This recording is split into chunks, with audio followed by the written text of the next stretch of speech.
Salve família, beleza? Meu nome é Matheus Guzmão e eu estou aqui hoje para conversar com vocês sobre o que tem acontecido no Afeganistão. Eu espero que seja um papo bem produtivo. Vem comigo, vamos lá.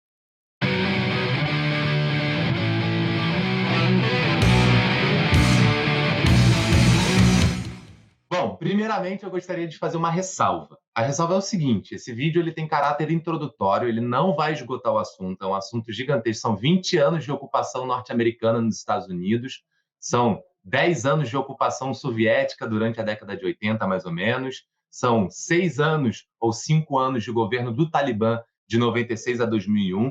É um assunto muito extenso. Eu espero que esse vídeo, ao contrário de ter a pretensão de esgotar o assunto, ele possa, na verdade, te estimular a pesquisar a situação do Oriente Médio, pesquisar as questões que giram em torno do Irã, da Palestina, do Paquistão, né, de todas as fronteiras que existem ali, todas as questões políticas, geomilitares, estratégicas e econômicas, beleza? Então, espero que esse vídeo seja um estímulo para uma compreensão mais adequada da história, para uma compreensão mais independente. Conto com você. Se tiver qualquer coisa a falar, coloca aí, comenta, a gente vai dialogar. Eu espero que seja um diálogo muito produtivo e que seja bem legal para vocês. Bom, eu adoto como ponto de partida o marco do ano de 1978, onde foi fundada mais ou menos ali a República Democrática do Afeganistão. Essa República Democrática do Afeganistão, ela foi fundada com o apoio soviético, onde os soviéticos avançavam sobre o terceiro mundo com uma tentativa de expandir a influência do socialismo. Contexto de Guerra Fria, aquela coisa, aquela bipolaridade que todos nós já conhecemos, vocês já costumam ouvir, os professores de geografia e de história esgaçam o tema à beça, não há nada a falar sobre isso além daquilo que nós já não sabemos, beleza?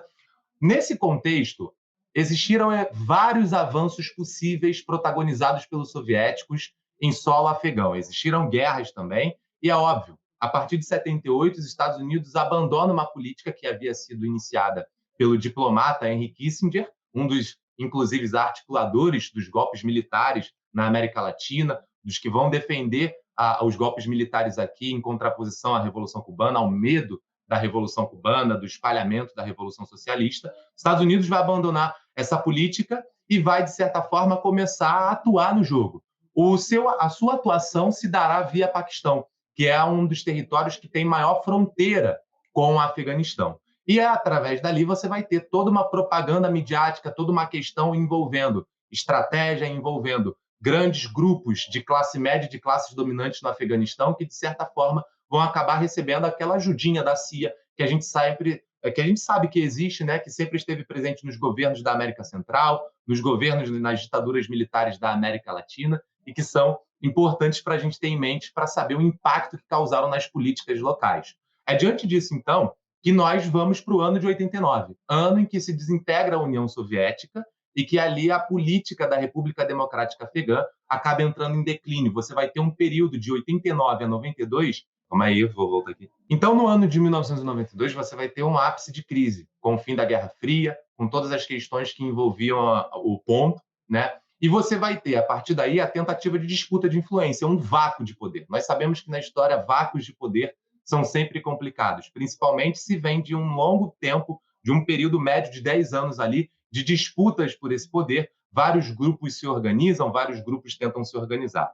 Bom, antes da gente avançar para o ano de 94, que é curiosamente o ano de criação do Talibã, a gente vai precisar mencionar que a década de 80, o período de ocupação soviética, ele tenta implementar vários avanços, principalmente do ponto de vista social e econômico. O regime soviético erra em solo Afeganistão, não lida bem, não compreende bem com capilaridade a questão política dentro do solo afegão, não consegue atuar como força política, né, modificadora da realidade, mas tenta ali implementar várias lógicas. Uma delas é, por exemplo, a questão das mulheres, que nós vemos hoje que assola o mundo inteiro com as imagens, a paredes sendo pintadas, as mulheres perdendo, todos nós acompanhamos vários relatos, os relatos estão aos montes nas redes e em outros canais, né? Meninas que tinham sido aprovadas para grandes universidades e tal, e que agora não conseguiram sair diante do avanço repentino do Talibã, diante da retirada de ocupação norte-americana. Esse momento é um período, curiosamente, de avanço social que desperta as forças conservadoras e principalmente a parte de interpretação radical do islamismo, né? De interpretação. Lembrando, é muito importante a gente fazer essa distinção. O islamismo é uma coisa, a interpretação radical que se faz a partir dessa fé é outra. Isso, inclusive, daria um outro vídeo, a discussão é muito longa, mas é importante para a gente operar dessa forma didaticamente, para a gente conseguir entender o ponto. O Talibã, então, ele surge em 94 como dessas forças que vai, de certa forma, a romper como movimento de milícia de estudantes, né?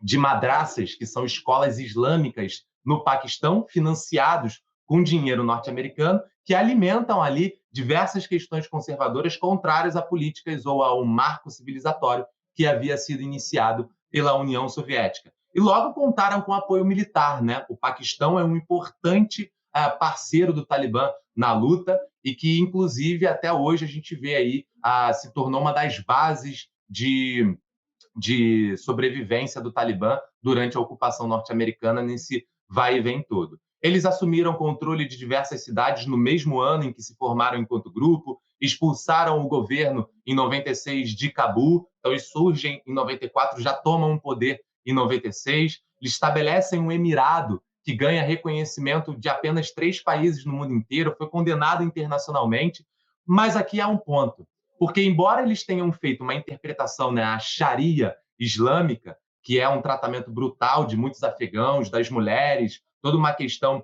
em torno disso que nós podemos acessar nas redes ou em outros vídeos, o ponto central aqui para a gente tentar analisar é que a ascensão do Talibã significou um recrudescimento e um retorno a diversos costumes que haviam sido conquistados durante o período de ocupação soviética, né? E você tem o grupo do Talibã recebendo esse apoio norte-americano, recebendo o apoio de capital imperialista norte-americano e que, de certa forma, nos traz um ponto. Porque de 96 até 2001, o Talibã foi tolerado, embora não tenha sido reconhecido, o Talibã foi tolerado. E o Talibã deu todos os sinais de que não estaria disposto a negociar, como não está até hoje. Trump tentou negociar, Obama tentou negociar, nenhum deles conseguiram obter sucesso nas negociações com o Talibã. Já naquele momento, a ONU enviava comida, enviava um monte de coisa, um monte de ajuda para que refugiados, para que pessoas em situações extremas de vida pudessem receber socorro. O Talibã rejeitou todas elas. Isso precisa ficar muito claro para a gente. Isso é consenso na comunidade internacional de diplomatas, a quem acompanha o caso, e são fontes que nós, de alguma forma, consultamos para conseguir passar esse conhecimento. É diante disso, então, que o governo do Talibã eles conseguem cometer ali vários atentados contra civis afegãos, né? E ali eles vão negar o fornecimento de alimentos, eles vão negar o fornecimento de uma condução de uma política minimamente de negociata, de negociação, e seria importante porque o Afeganistão ocupa um lugar estratégico no tabuleiro geopolítico da Ásia, né? Tem fronteira com a Índia, tem fronteira com o Paquistão, com o Irã, com o Turcomenistão, tem até uma pontinha ali de saída para a China também, acaba impactando a questão da política, da geopolítica chinesa no território. Isso é importante para a gente ter em mente, porque tudo isso vai ser uma condicionante na forma de lidar com as determinadas políticas. O Talibã sempre prezou por uma política de terra arrasada, queimando áreas de terras férteis, destruindo dezenas de casas, destruindo terras de camponeses, destruindo vários avanços. Uma das primeiras medidas feitas quando o regime soviético chega ao poder, é perdoar a dívida de camponeses no interior do território afegão. E um dos primeiros a sofrerem ataques por parte do Talibã são, inclusive, os camponeses. Ou seja, há uma dupla estratégia. Primeiro, um viés cultural, de tentativa de readequação da cultura daquele país, adequada à interpretação deles das leis islâmicas. E, no segundo ponto, uma tentativa de destruição de um inimigo que poderia significar um ponto de contato em oposição ao seu regime. Esses dois pontos, eles caminham juntos aí na condução da história. E aí chegamos em 2001. A Al-Qaeda, que é um grupo que era chefiado pelo Osama Bin Laden, que é quem vai trazer para si a responsabilidade dos atentados de 11 de setembro, tinha residência no Afeganistão, dada pelo próprio Talibã. E aí já entra num outro ponto dos grupos terroristas do Oriente Médio, da Al-Qaeda, do Hamas, que é até uma questão bem complicada da gente lidar, porque eles surgem, inclusive, da insuficiência das negociações que o Ocidente tem em solucionar a questão palestina no Oriente Médio. Mas isso fica assunto para outro vídeo. Se esse aqui der certo, a gente acaba gravando outro para tentar esgaçar mais essa questão. Mas a Al-Qaeda recebia apoio do Talibã, ficava ali, ficou muito tempo ali, se organizou, e esses grupos, inclusive, foram durante muito tempo financiados pelos Estados Unidos, justamente na oposição ao regime soviético, que tentava, como eu já falei no início do vídeo, expandir a sua influência de terceiro mundo. O 11 de setembro ele vai ser a justificativa perfeita para uma invasão, para a expulsão do Talibã do governo do Afeganistão e para a tentativa de reconstrução por parte do governo Bush de todas as bases políticas e institucionais do Afeganistão. Curiosamente, aqui em 2003, quando os Estados Unidos invadem o Iraque, né, o Bush alegava que eles tinham armas químicas, armas de destruição em massa. Essas armas até hoje não foram encontradas, curiosamente, né? E também a guerra contra o Iraque foi uma completa tragédia. Desde então, com o avanço da pluralidade de informação no mundo, com o avanço dessa capacidade de acesso à informação cada vez mais massiva, não apenas através das redes, mas de meios de comunicação cada vez mais descentralizados, você tem uma profusão muito grande. E isso acaba ficando como políticas desastrosas de ocupação norte-americana, de diplomacia norte-americana. Né? A maioria dos afegãos, inclusive naquela época, apoiaram a invasão norte-americana ao seu país. Né? Durante a invasão inicial, as forças dos Estados Unidos, junto com a Inglaterra, Reino Unido como um todo, né, bombardearam campos de treinamento da Al-Qaeda, os vídeos viralizaram aos montes, foi coisa assim muito rápida.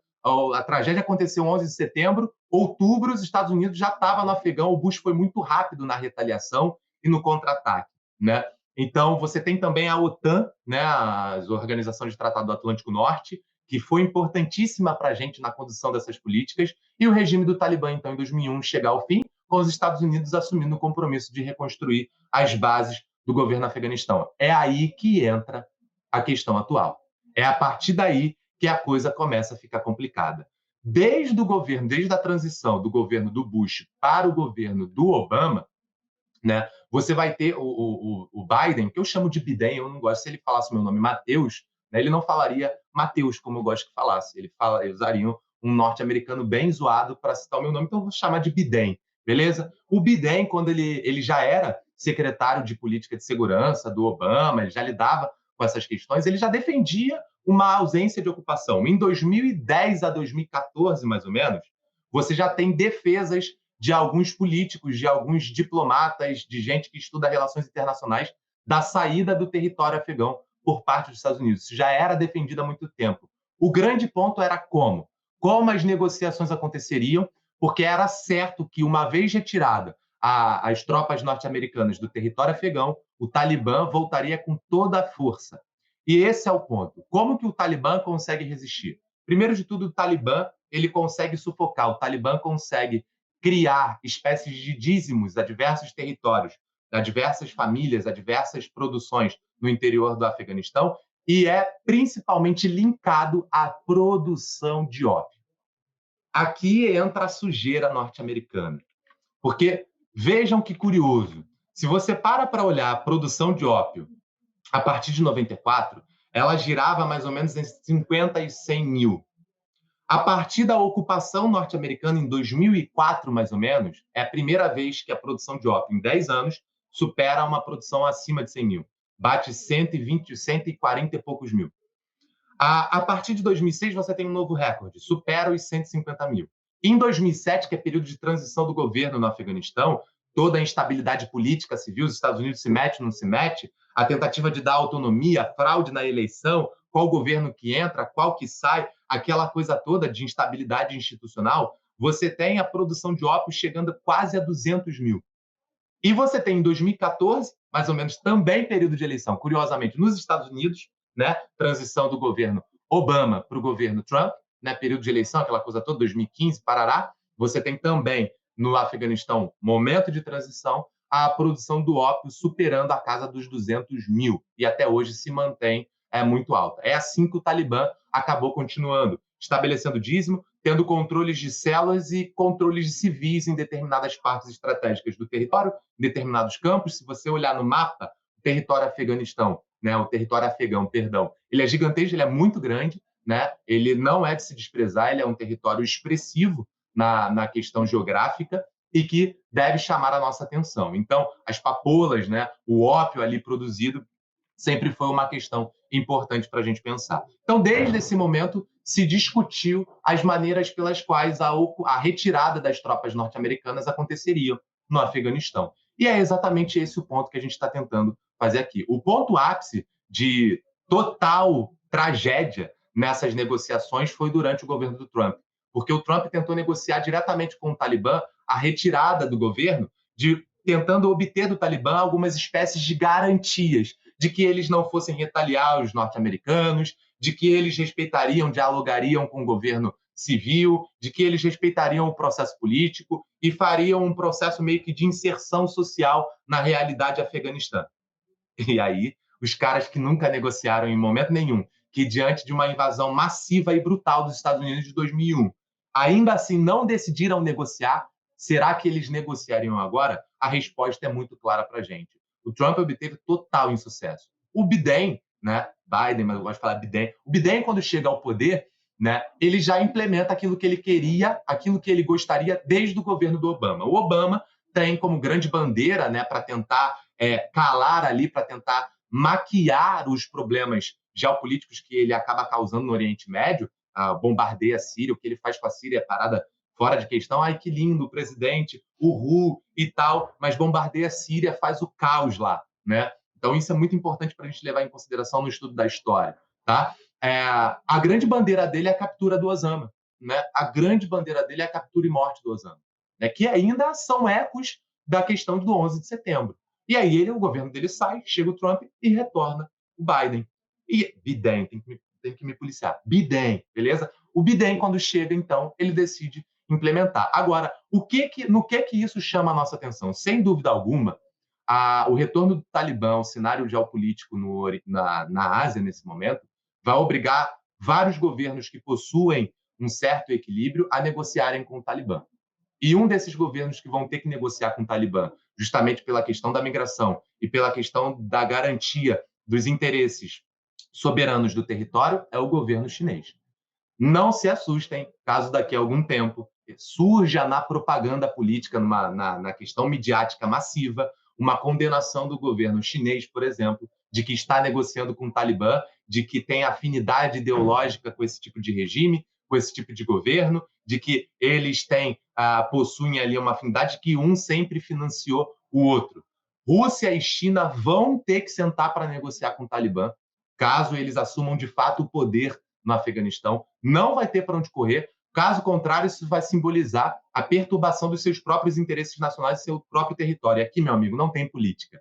Meu amigo, minha amiga, não tem política. O que tem é cada país querendo fazer o seu interesse e vendo a viabilidade para que isso aconteça, para que isso ocorra. E a gente precisa compreender isso. A gente precisa ter essas disputas de narrativa muito bem feitas na história para que a gente não sucumba a determinadas construções históricas que nem sempre refletem a realidade. Essa é a importância da gente entender o que se passa hoje no Afeganistão, todo o caos que acomete a população, que a gente acompanha daqui com muita tristeza, muita angústia, e que a solução possa ser encontrada rapidamente. Eu espero que esse mini vídeo tenha lançado luz com muita felicidade a algumas questões, possa ter te intrigado, possa te fazer discordar de mim, possa te fazer pesquisar mais. Se você quiser fonte, quiser alguma coisa para conseguir estudar o assunto, eu estou aí. Eu espero que o vídeo tenha sido bem legal, tá bom? E aí, o meu momento blogueiro, por favor, por gentileza, professor, quando se sente blogueiro, é muito bom.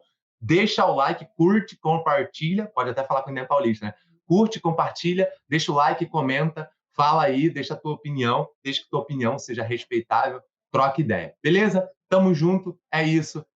Um abração, até a próxima.